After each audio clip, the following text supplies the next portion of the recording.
Hi guys, and welcome to my channel. Today I'm filming forecast for January 2025. We're starting a new year, and if you're curious, you can also check out my other videos about forecast for next 10 to 15 years, because we have huge changes happening right now, these 3 years, and same with 2025, the whole year forecast, what we can expect. And let's jump right into the forecast. I have a few notes here that I'm gonna kind of try to look at, just because I'm afraid I'm gonna forget to tell something, and I have my chart here so that I can reference a little on the dates, and I hope you enjoy it. So let's jump into it. So the first week of January is going to be intense. However, January the 1st is the second lunar day, which is good for the year, because we're just starting the lunar months, because the new moon is going to be on 31st. It's nice because people are gonna making wishes, they're gonna do manifestation journals and vision boards. That's great. That's the best thing to do on the first lunar day, so on new moon, which is 31st. So even people who are not interested in astrology, they just gonna do it because it's gonna be popular. And the second lunar day is good for starting new things. So with starting a new year, it's gonna promise a lot of potential to the year of growth and development.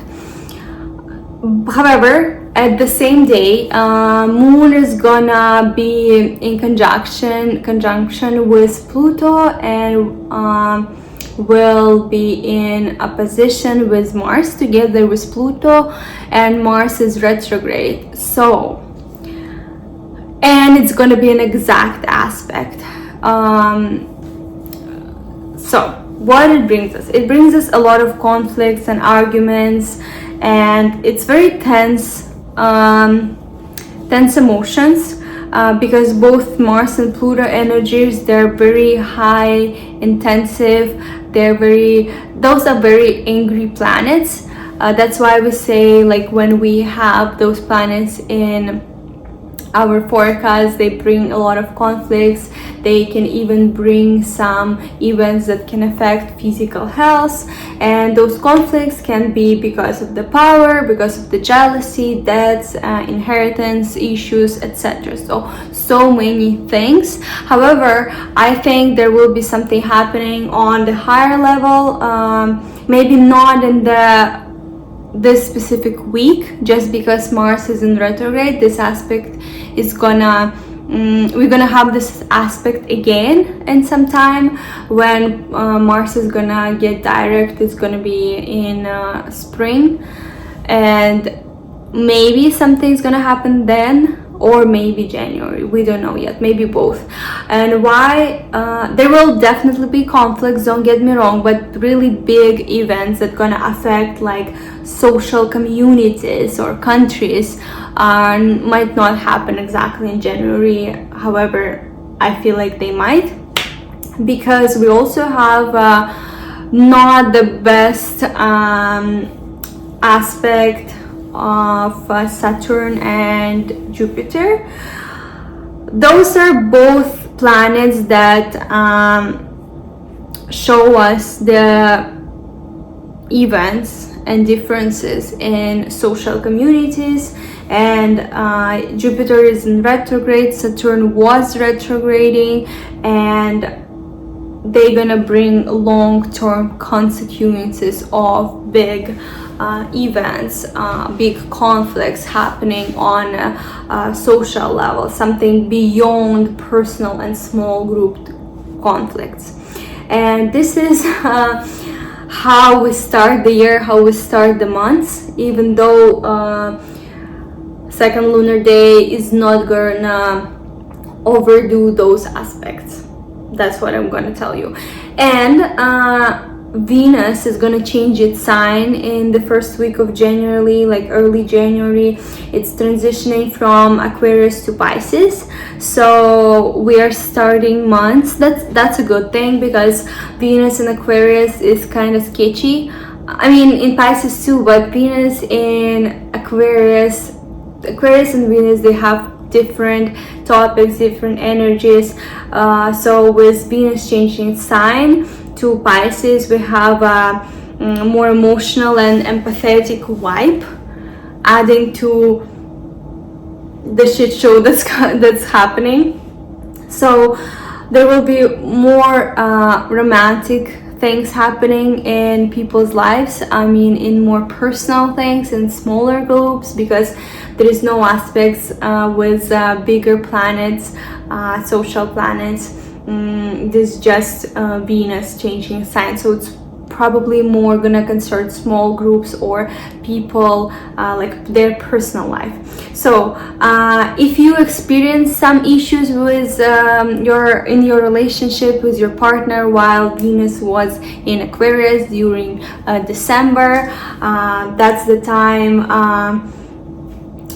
time when you can improve things, and this is the time that's gonna promote dreamlike state, and you can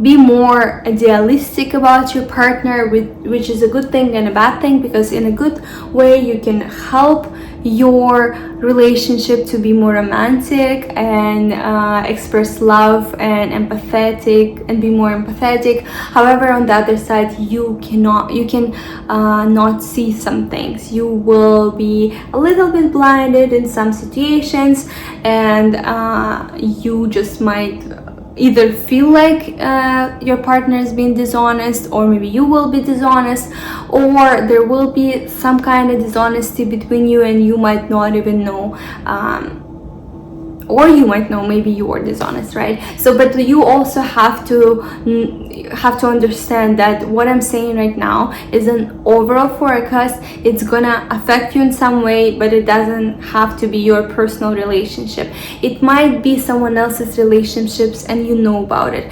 To know exactly if it's concerning you or not, you have to listen to zodiac horoscope as well, or do your personal one, just so you can understand how it's gonna affect you personally. Is it actually gonna be your relationships, or you're gonna be just a part of somebody else's drama?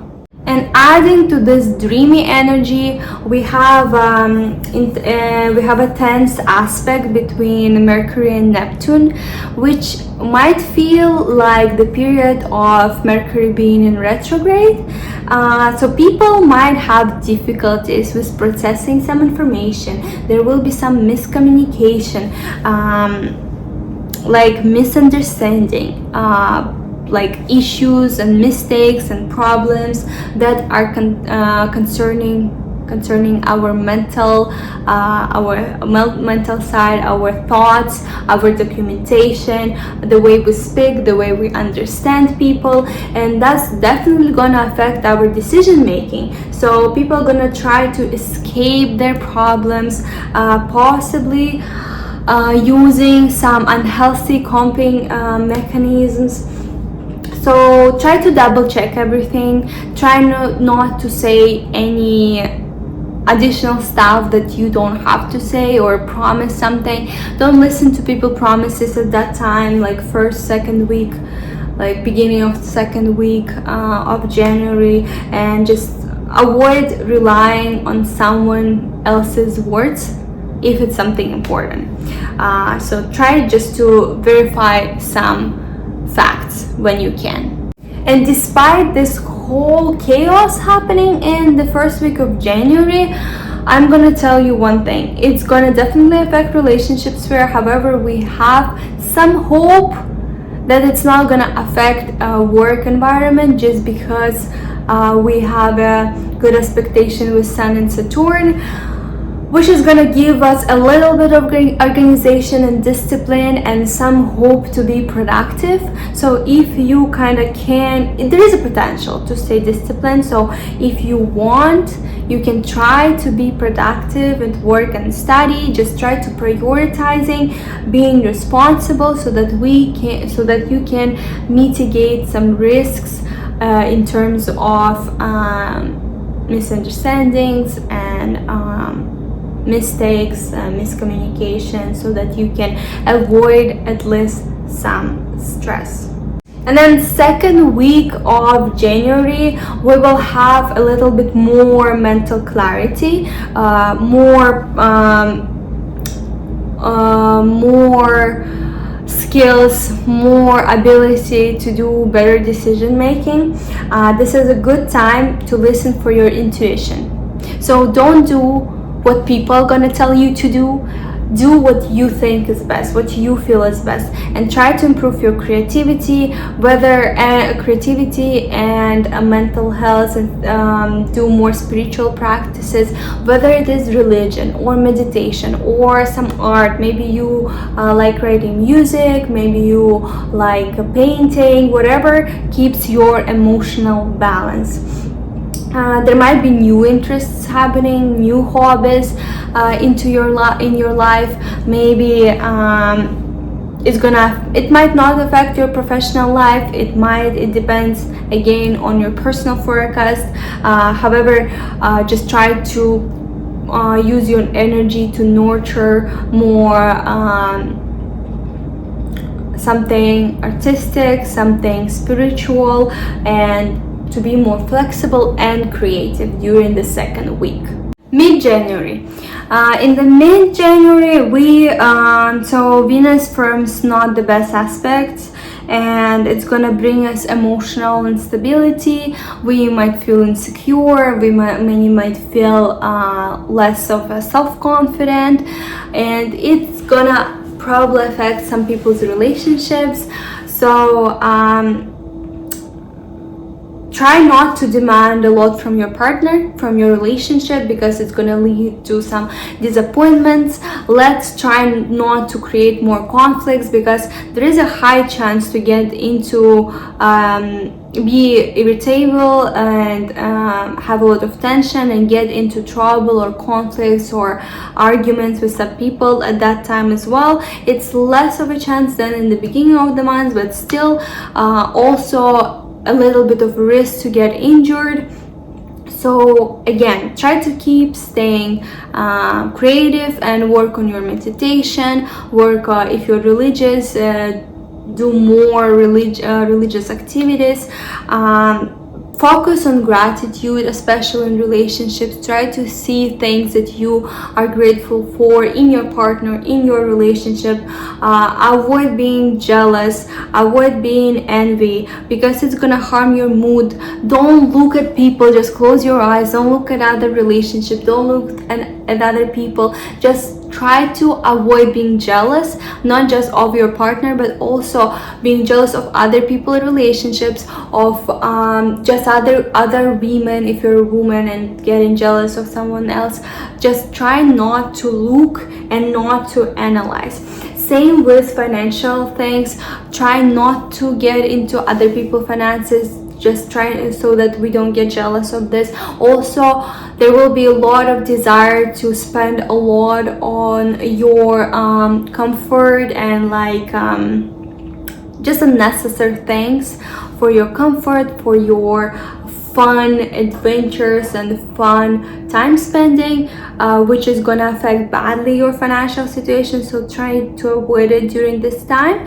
And if you have any issues, health issues with liver, be careful at that time, because that's not the best time to put more pressure on it. As a summary, definitely the month is starting really hard and with intense energies. A lot of opportunities to argue, a lot of opportunities to create a mess,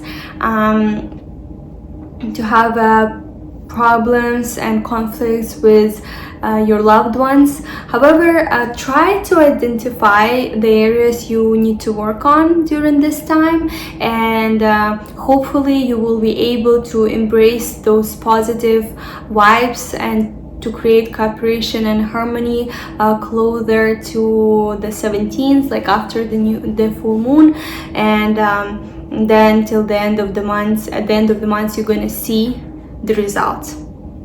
So try to strengthen your relationship, pursue more goals, and be creative closer to the end of the month.